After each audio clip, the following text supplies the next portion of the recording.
Good afternoon, YouTube. How's everyone today? Welcome back to the channel. Today I'm going to talk about why expats hit the wall in Asia, especially in Asian cities, large cities. I'm going to talk about that today. I spent about 10 years in Ho Chi Minh City, but also I've spent a bit of time in other cities around Southeast Asia, especially in Phnom Penh, in Cambodia, as well as Bangkok and Jakarta a number of times as well. And I want to talk about that. This channel here talks about all things to do about mental health, my journey and the journey of others, and the causes of mental health and solutions. So if you like, please like, subscribe, share this message. I usually forget to say that. And I'll talk about that topic because, as I mentioned before, and if you watch my other videos, the other videos look at Vietnam and how I hit the wall in Vietnam after being 10 years in Ho Chi Minh City working in that country, and the problems associated with working in these countries, in particular with my experience in that country in regards to hitting the wall, i.e. burnout. It's a big problem these days. Social influencers don't talk about that. They're always spruiking up, get out of Australia, get out of the UK, get out of America, Canada, etc. The dystopia that these countries have become. Maybe that's true for some, maybe that's not true for others. That's not me to judge. I do not have a major problem with Australia, living in Australia. Nothing's perfect, that's for sure, but that's the same with Asia. It's the same deal. These people are doing it, I'm not saying they're wrong, because I've watched quite a lot of them, and a lot of the points they bring up are very, very valid. But it's also age targeted, and also really targeting, couples or singles that have no attachment to their own country. And they do touch on this. The good ones do, that you need to be prepared, you need to be cash heavy, you need to be qualified, you need to be able to offer these countries something that they don't have, or they don't have enough of.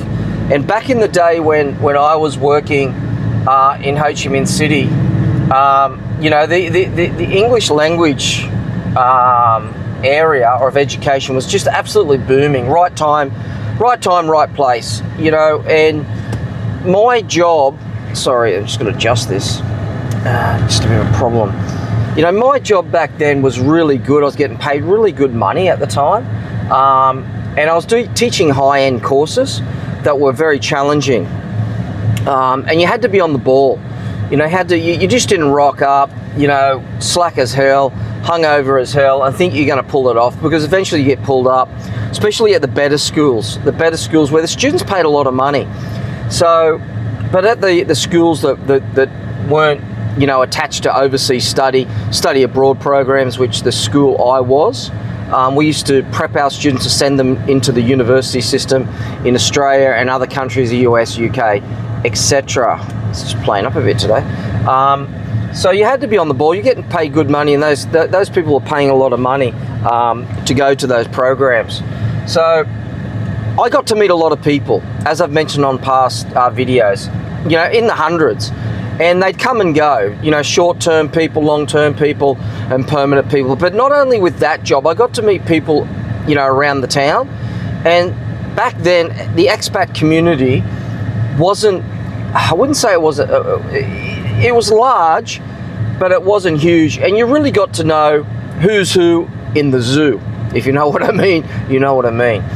And you get to know the people that were, had hit the wall but struggling, because they were more or less stuck in those countries because for a variety of reasons. Usually they were cash poor, and they virtually had to, suck it up and do what they had to do to survive. But in a nutshell, most of them, in that case, that is, these people usually had an addiction, and that could be pharmaceutical addiction, drug addiction, alcohol addiction, or a combination of all of them, plus other addictions that are out there. So they might have had the whole 4 addictions or 5 addictions at the time. So, and of course, with these addictions and with the time spent in these countries for a variety of reasons, people will hit the wall. And I want to talk about what a lot of the vloggers don't talk about, is that side of the story, because they portray the story of living in Asia, move to Asia, as something that is wonderful. Yes, it can be, but if you do not have a plan in place, things will come undone very quickly, and you'll end up at the bar drinking your money away, and then end up in a mental and health world of pain. So you really got to be mindful. And if you have anxiety or stress, either or both, or other mental health issues, Asia usually will bring you undone.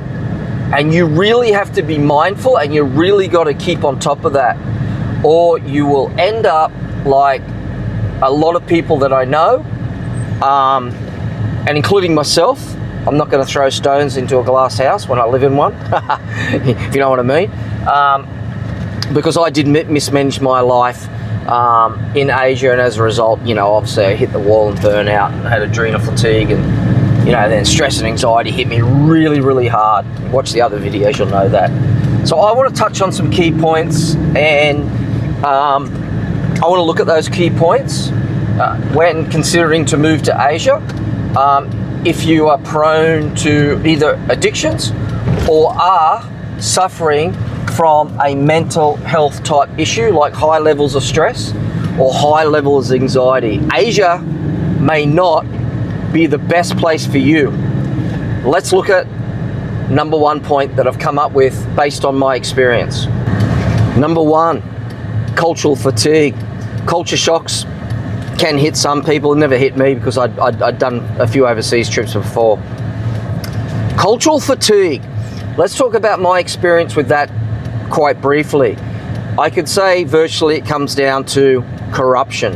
Now, what do I mean by that? So when you're renting a house out in the burbs of Ho Chi Minh City, for example, because that's my experience, you'll suddenly find there's a lot of kickbacks. And those kickbacks that you might not have planned for with your salary, that is, so you got your salary, you're working, are things like paying the garbo off, the garbage person, paying the electricity guy off, paying the water guy off. And what I mean by paying them off, they can cook the books, okay? They can cook the books and then ask for a tip, especially during times like Chinese New Year, known as Tet, New Year, or Western New Year as they call it in Asia, in some places in Asia, Christmas and other types of holidays as such. So then you got the corruption of building, i.e. building sites. When a building site pops up next to your place of residence overnight, or people are doing renovations at 10 or 11 o'clock at night, then you got the karaoke. The karaoke that goes to, luckily in Vietnam, they usually in most cases don't go too late with that.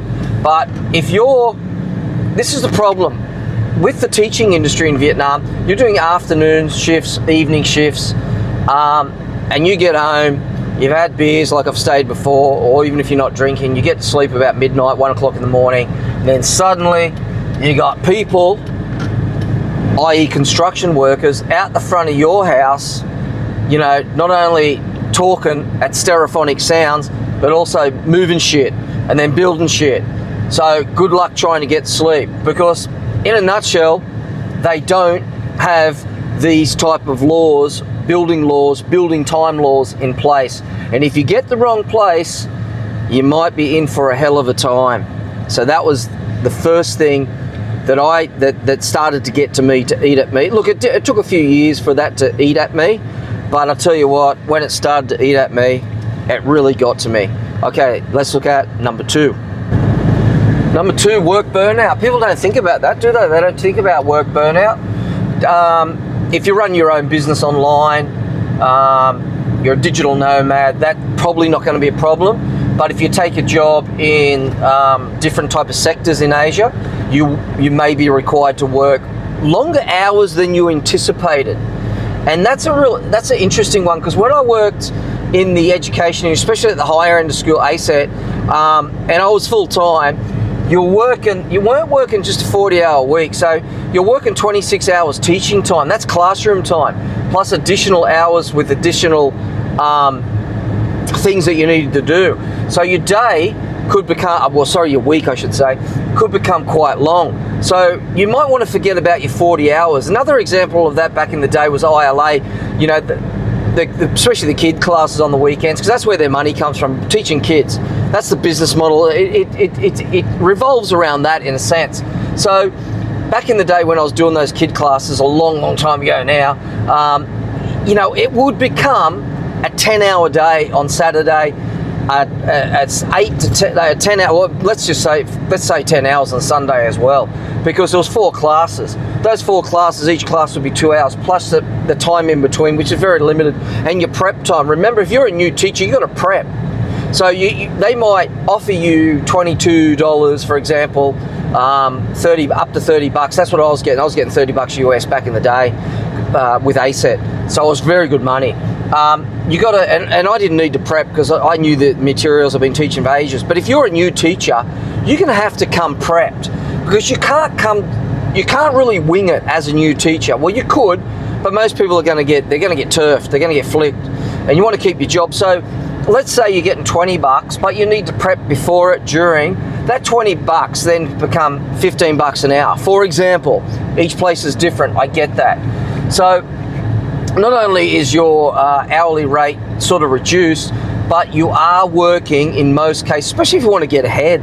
You want to get money in the bank. You're going to have to do the hours. So going over there, unless you're lucky where you don't need to, if you need to work and earn the money to save money to travel and things like that to enjoy your life, it's no walk in the park, especially at the high-end schools. Okay, it's no walk in the park as a newbie, as a new teacher. As you get the experience, it gets much easier.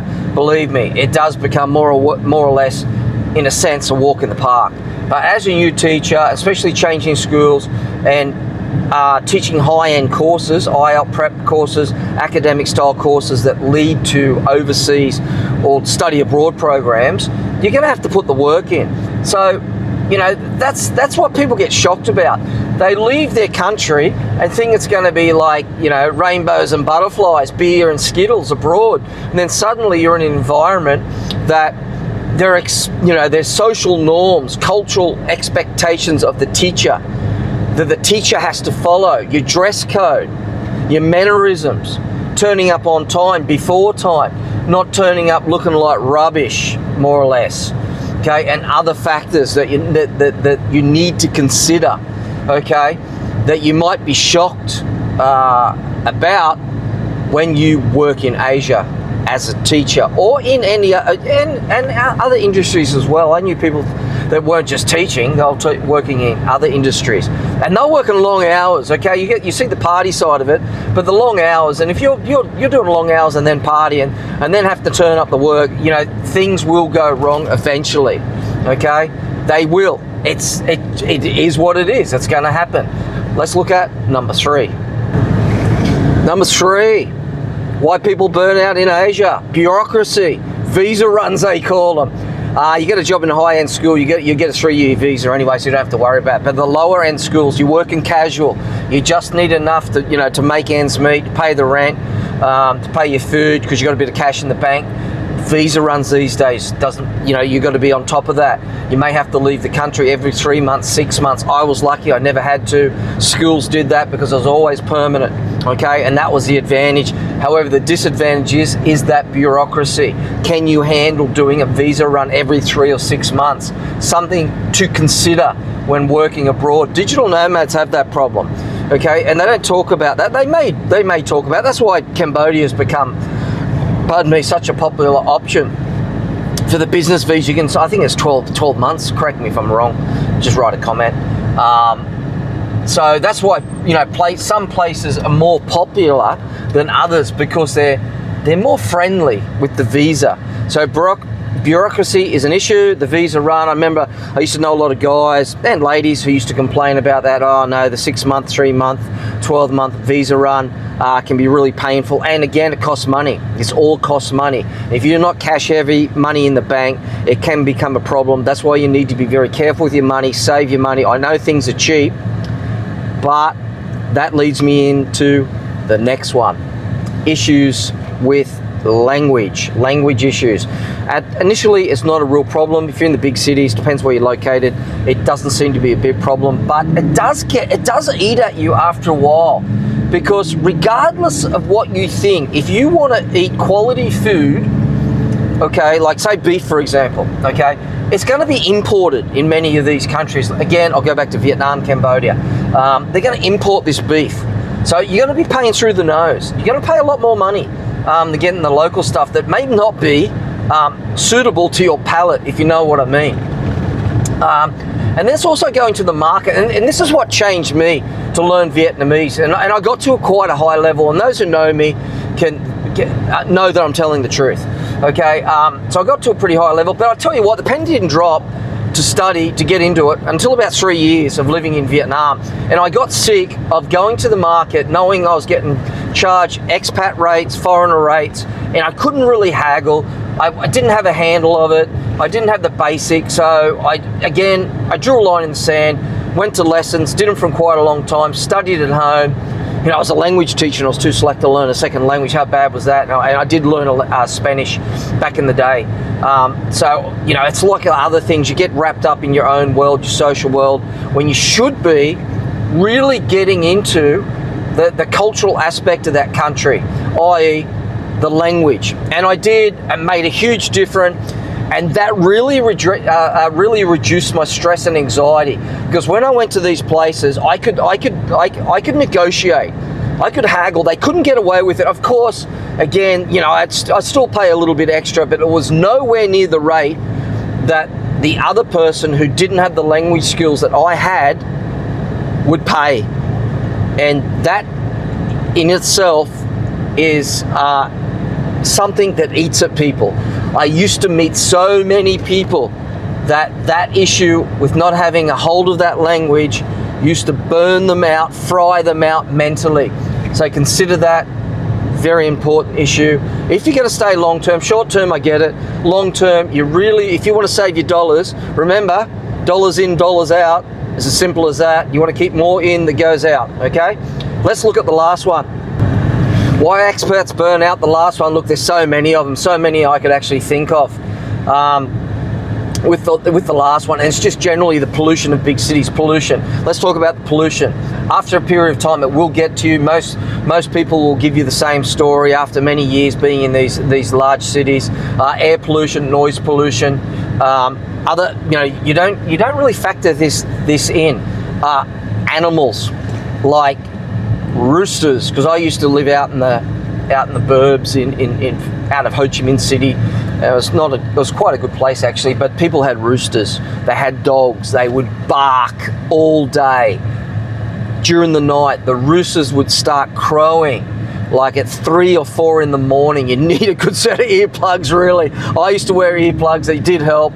It makes a big difference. You just got to wear earplugs. Put the air conditioning on, a fan near your face, fan near your head, fan near your ear, earplugs, fans, air conditioning, and there you go. You'll be good. That's how I survived. But you know, when you're walking on the streets, you know, they bip the horn like hell. It drives you nuts after a few years. Even the best of us used to complain about it. It is what it is. You got to suck it up. You know, you're a visitor, okay? In their country, you can't change that. Remember that. You got to suck it up.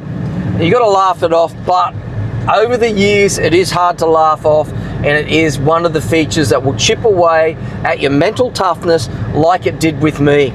So there are a number of issues that people face that will cause you, not everyone of course, but will cause you to hit the wall when living in an Asian city long term.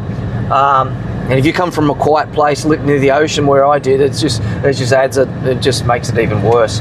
Anyway, I think I'll end it there. They're always going too long. I've just got a lot to talk about. I guess it's probably an age thing because I've got a lot of experience. Travel, living abroad and working. It's what happens when you get to your 50s. So I wish everyone a good day, and I always mean that. Get your health, your head in a good space, in a good place. Chip away at your mental health plan. Remember, you cannot fix these issues in one day. It takes time. It's the holistic approach, as they say. And until next video, take care. Peace out.